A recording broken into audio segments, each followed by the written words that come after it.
Hi മുത്തേ, ഇതേ എൻ്റെ പുതിയ യൂട്യൂബ് ചാനലാണ്. നല്ല നല്ല കഥകളെ ഞാൻ നിങ്ങൾക്ക് പറഞ്ഞു തരാം, കേട്ടോ. ഇതിന് മുന്നേ ഞാൻ പറഞ്ഞിട്ടുള്ള കഥകളൊക്കെ കേൾക്കണമെങ്കിൽ ഒരു വെബ്സൈറ്റ് ഉണ്ട്, അതിൽ പോയി കേട്ടോളൂ. അതിൻ്റെ ലിങ്ക് ഞാൻ കമൻറ്റ് ബോക്സിൽ ഇട്ടിട്ടുണ്ട്, അതും കൂടി ഒന്ന് കേട്ടേക്കണേ. പിന്നെ ഞാൻ പറയുന്ന കഥകളൊക്കെ പച്ചയ്ക്ക് കേൾക്കണമെങ്കിൽ എൻ്റെ ടെലഗ്രാം ചാനലിൽ കൂടി ഒന്ന് ജോയിൻ ചെയ്തേക്കണേ. അതിൻ്റെ ലിങ്കും ഞാൻ കമൻറ്റ് ബോക്സിലിട്ടിട്ടുണ്ട്. ഈ കഥയുടെ പേര് ഭാര്യ എന്നാണ്.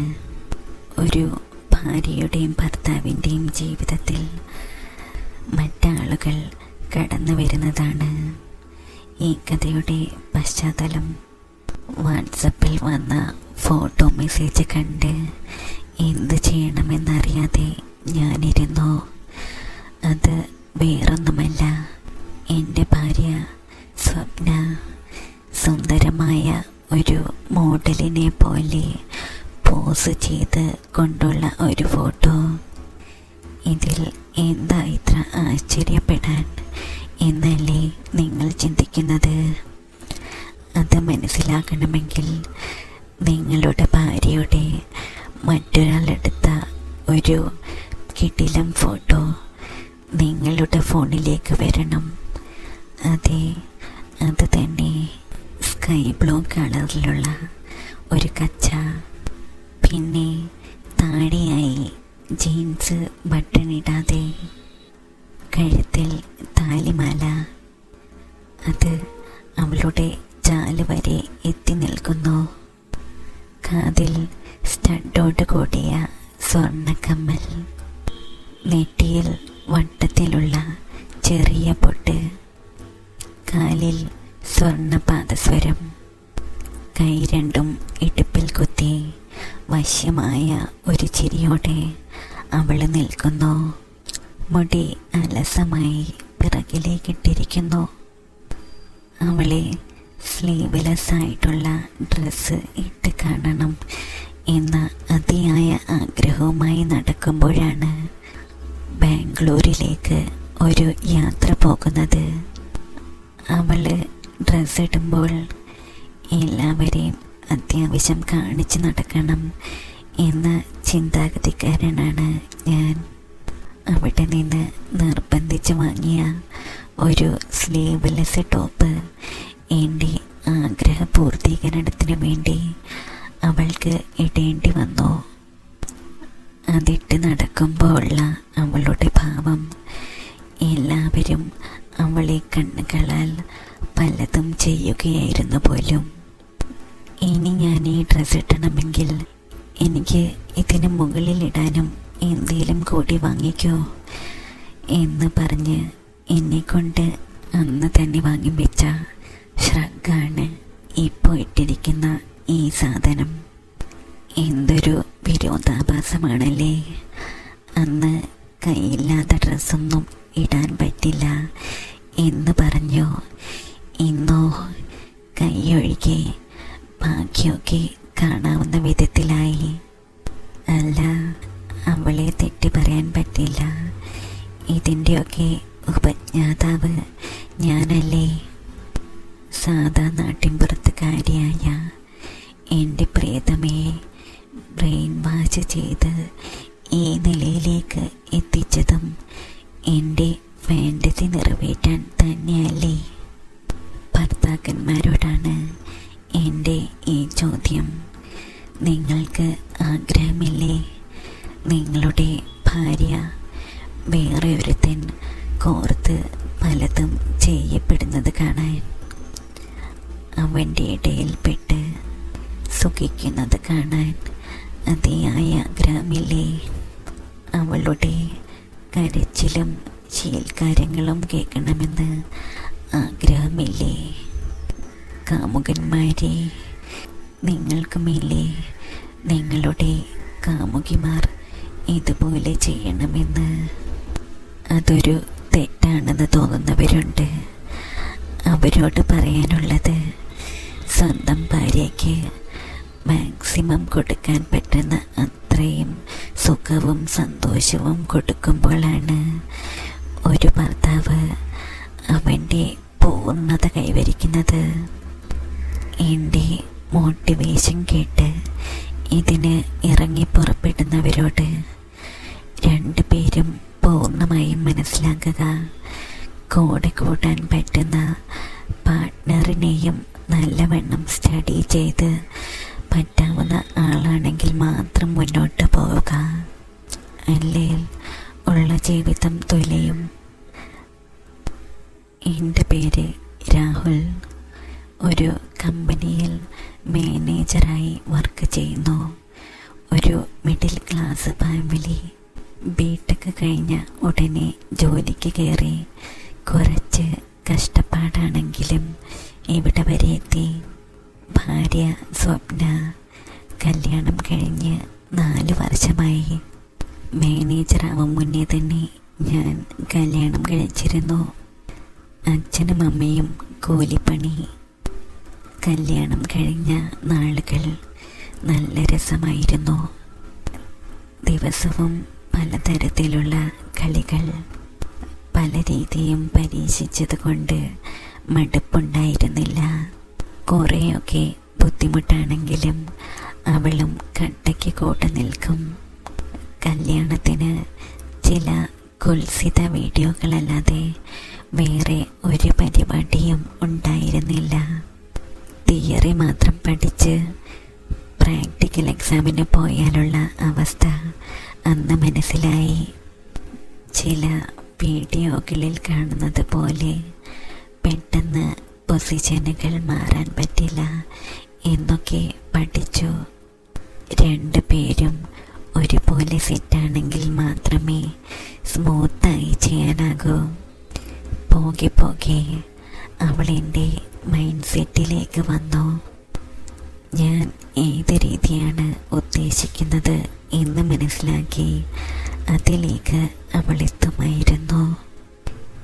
എനിക്ക് ഏറ്റവും ഇഷ്ടപ്പെട്ട 2-3 രീതികളിലൊന്ന് അവൾ സോഫയിൽ നിന്ന് തല താഴേക്ക് വെച്ചുള്ള ചില രീതികളാണ്. കുറച്ച് ബുദ്ധിമുട്ടാണ് അങ്ങനെയൊക്കെ കിടക്കാൻ. കഴുത്ത് നല്ല വേദനയായിരിക്കും. അതിന് ഒരു തലേണയൊക്കെ വെച്ച് അഡ്ജസ്റ്റ് ചെയ്യും. അതേ രീതിയിൽ കട്ടിലിൽ ചാരി ചെയ്യുകയാണെങ്കിൽ കൂടുതൽ ഡീപ്പായി ചെയ്യാൻ പറ്റുമായിരുന്നു. ചില രീതിയിലൊക്കെ ആഞ്ഞടിക്കുമ്പോൾ അവളുടെ മുഖം കാണാൻ അത്രയ്ക്ക് ഭംഗിയാണ്. വെള്ളം അപ്പോൾ തന്നെ തെറിച്ചു പോകും. ഇനി എൻ്റെ ആയുധത്തെപ്പറ്റി പറയാം. അഗ്രഭാഗം നല്ല വണ്ണം താഴേക്ക് കുറഞ്ഞു വരുന്ന രീതിയിൽ 6 ഇഞ്ച്. സ്വപ്ന അത്യാവശ്യം നല്ല ശരീരമൊക്കെയുള്ള കൂട്ടത്തിലാണ്. സൈസ് 34. പിന്നഴക് അവൾക്ക് കുറച്ച് കൂടുതലാണ്. മുൻഭാഗം ഇത്രയും ഉണ്ടായിരുന്നില്ല. എൻ്റെ കൈപ്രയോഗവും പിന്നെ മോൻ്റെ പരാക്രമം കാരണം ഇത്രയുമെങ്കിലുമായി. പരിപാടികൾ ചെയ്യുമ്പോഴുള്ള തെറിവിളി എൻ്റെ ഒരു മാസ്റ്റർ പീസാണ്. തുടക്കത്തിൽ വിയോജിപ്പുണ്ടായിരുന്നെങ്കിലും ഇപ്പോൾ അവൾ എന്നെ കവച്ചു വെക്കും. അമ്മാതിരി തെറിവിളിയാണ്. ഇപ്പോൾ കുറച്ചായി കളിക്ക് പഴയ എഫക്റ്റ് ഒന്നും കിട്ടുന്നില്ല. അതിനാൽ റോൾ പ്ലേ സ്റ്റൈല് പരീക്ഷിച്ച് തുടങ്ങി. വേറെ ആളെ സങ്കല്പിച്ച് അങ്ങനെയൊക്കെ പല പരിപാടികളും തുടങ്ങി. അതിന് ഒരു കിക്ക് കിട്ടിയപ്പോൾ അത് പല തരങ്ങളിലേക്ക് ആക്കാൻ തുടങ്ങി. അങ്ങനെ ഇപ്പോൾ മറ്റൊരു അന്യപുരുഷൻ്റെ കൂടെ അവൾ ഒന്നുമില്ലാതെ നിൽക്കുന്ന ഫോട്ടോഷൂട്ട് വരെ എത്തി നിൽക്കുന്നു. കാര്യങ്ങൾ എന്നത്തെയും പോലെ അവൾ വരുന്നതും കാത്ത് ഞാൻ ബെഡ്റൂമിലിരിക്കാൻ തുടങ്ങിയിട്ട് കുറച്ച് നേരമായി. അടുക്കള പണി ഒക്കെ കഴിഞ്ഞ് അവൾ വന്ന് കുളിക്കാൻ വേണ്ടി ബാത്റൂമിൽ കയറി. ഞാൻ നേരത്തെ കുളിച്ചതായത് കൊണ്ട് അവിടെ ഫോണും നോക്കിയിരുന്നു. അല്ലായിരുന്നെങ്കിൽ കളി ഒന്നിച്ചായിനെ. മോനാണെങ്കിൽ അച്ചമ്മയുടെ കൂടെ കിടന്നാൽ മതി. അതുകൊണ്ട് അവളും ഞാനും മുകളിലത്തെ നിലയിലാണ് കിടത്തം. കുളി കഴിഞ്ഞ് ഈറനോടെ അവളുടെ വരവ് കാണുമ്പോൾ തന്നെ പൊങ്ങും. പിന്നെ പറയണ്ടല്ലോ, കയറി പിടിച്ച് കിസ് തുടങ്ങി. കവിളിൽ ചുംബിച്ച് മെല്ലെ മെല്ലെ അരിച്ചിറങ്ങി കീഴ്ത്താടിയിലേക്ക് എത്തി. അവിടെ നിന്നും കഴുത്തിലേക്ക് ചുണ്ടുകൾ നീങ്ങി തുടങ്ങി. കഴുത്തിൽ ഒപ്പിയെടുക്കാൻ വിട്ടുപോയ വെള്ളത്തുള്ളികൾ ഇങ്ങനെ നക്കിയെടുക്കുമ്പോൾ അവളൊന്ന് പൊളഞ്ഞു. സോപ്പിൻ്റെ കൂടെ അവളുടെ മേനിയുടെ മണവും കൂടി ചേരുമ്പോൾ കിട്ടുന്ന ദിവ്യാനുഭൂതി വാക്കുകളാൽ പറഞ്ഞറിയിക്കാൻ പറ്റുന്നില്ല. എന്തൊരു ആക്രാന്തമാ ചേട്ടാ, ഒട്ടും ക്ഷമയില്ലാതായി പോയോ? എനിക്കൊന്ന് ശ്വാസം വിടാൻ സമയം താ ചേട്ടാ. ഒന്നുമില്ലേലും ഇത്രയും പണിയെടുത്തൊക്കെ വരുന്നതല്ലേ. ഇത്രയും പണിയോ? അപ്പോൾ ഞാൻ കമ്പനിയിൽ പോയി അവിടുത്തെ പണി ഇവിടെ വന്ന് നിന്നെ ഹെൽപ്പ് ചെയ്യണം, മോനെ നോക്കണം. അതുകൂടാതെ ഇപ്പോൾ ഇവിടെയും ഞാൻ തന്നെ വേണ്ടേ പണിയെടുക്കാൻ? നിനക്ക് സുഖമല്ലേ? കിടന്നു തന്നാൽ മതിയല്ലോ. അതെ, കിടന്നു തരുന്നത് അത്ര സുഖമുള്ള പണിയൊന്നുമല്ല. അതിനും കഷ്ടപ്പാടുണ്ട് മാഷേ. എൻ്റെ പൊന്നുമോൻ ഇത്രയും പണിയെടുക്കുന്നത് കാണാൻ എനിക്ക് വയ്യ. അതുകൊണ്ട് ഇന്ന് വേണ്ട കേട്ടോ, വേഗം കിടന്നോ. അങ്ങനെ പറഞ്ഞാൽ നടക്കൂല. എനിക്ക് കളിക്കാണ്ട് കിടന്നാൽ ഉറക്കം വരില്ല എന്ന് നിനക്കറിയില്ലേ മുത്തേ? അങ്ങനെയാ മോനെ എന്നോട് കളിക്കണോ വേണ്ടായോ എന്ന് ഞാൻ തീരുമാനിക്കും. പവർ എൻ്റെ കയ്യിലാടാ കുട്ട, പവർ എൻ്റെ കയ്യിലാടി. എന്നാലേ ആ പവറും തൂക്കിയിട്ട് റോഡിലേക്ക് വിട്ടോ.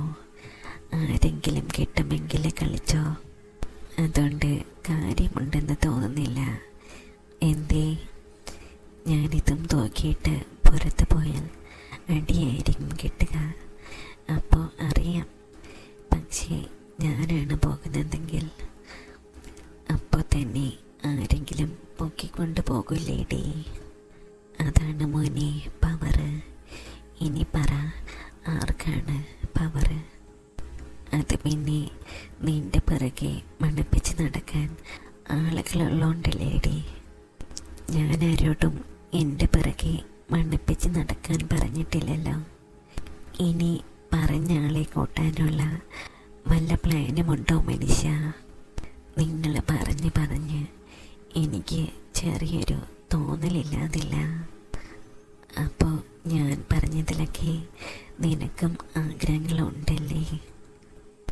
നാണമില്ലല്ലോ മനുഷ്യ, സ്വന്തം ഭാര്യേനെയാണ് വേറെ ഒരാളെ കൊണ്ട് ചെയ്യിപ്പിക്കണമെന്ന് പറയുന്നത്. അത് നിന്നോടുള്ള ഇഷ്ടം കൊണ്ടല്ലേ മുത്തേ? അത് വല്ലാത്തൊരിഷ്ടം തന്നെ.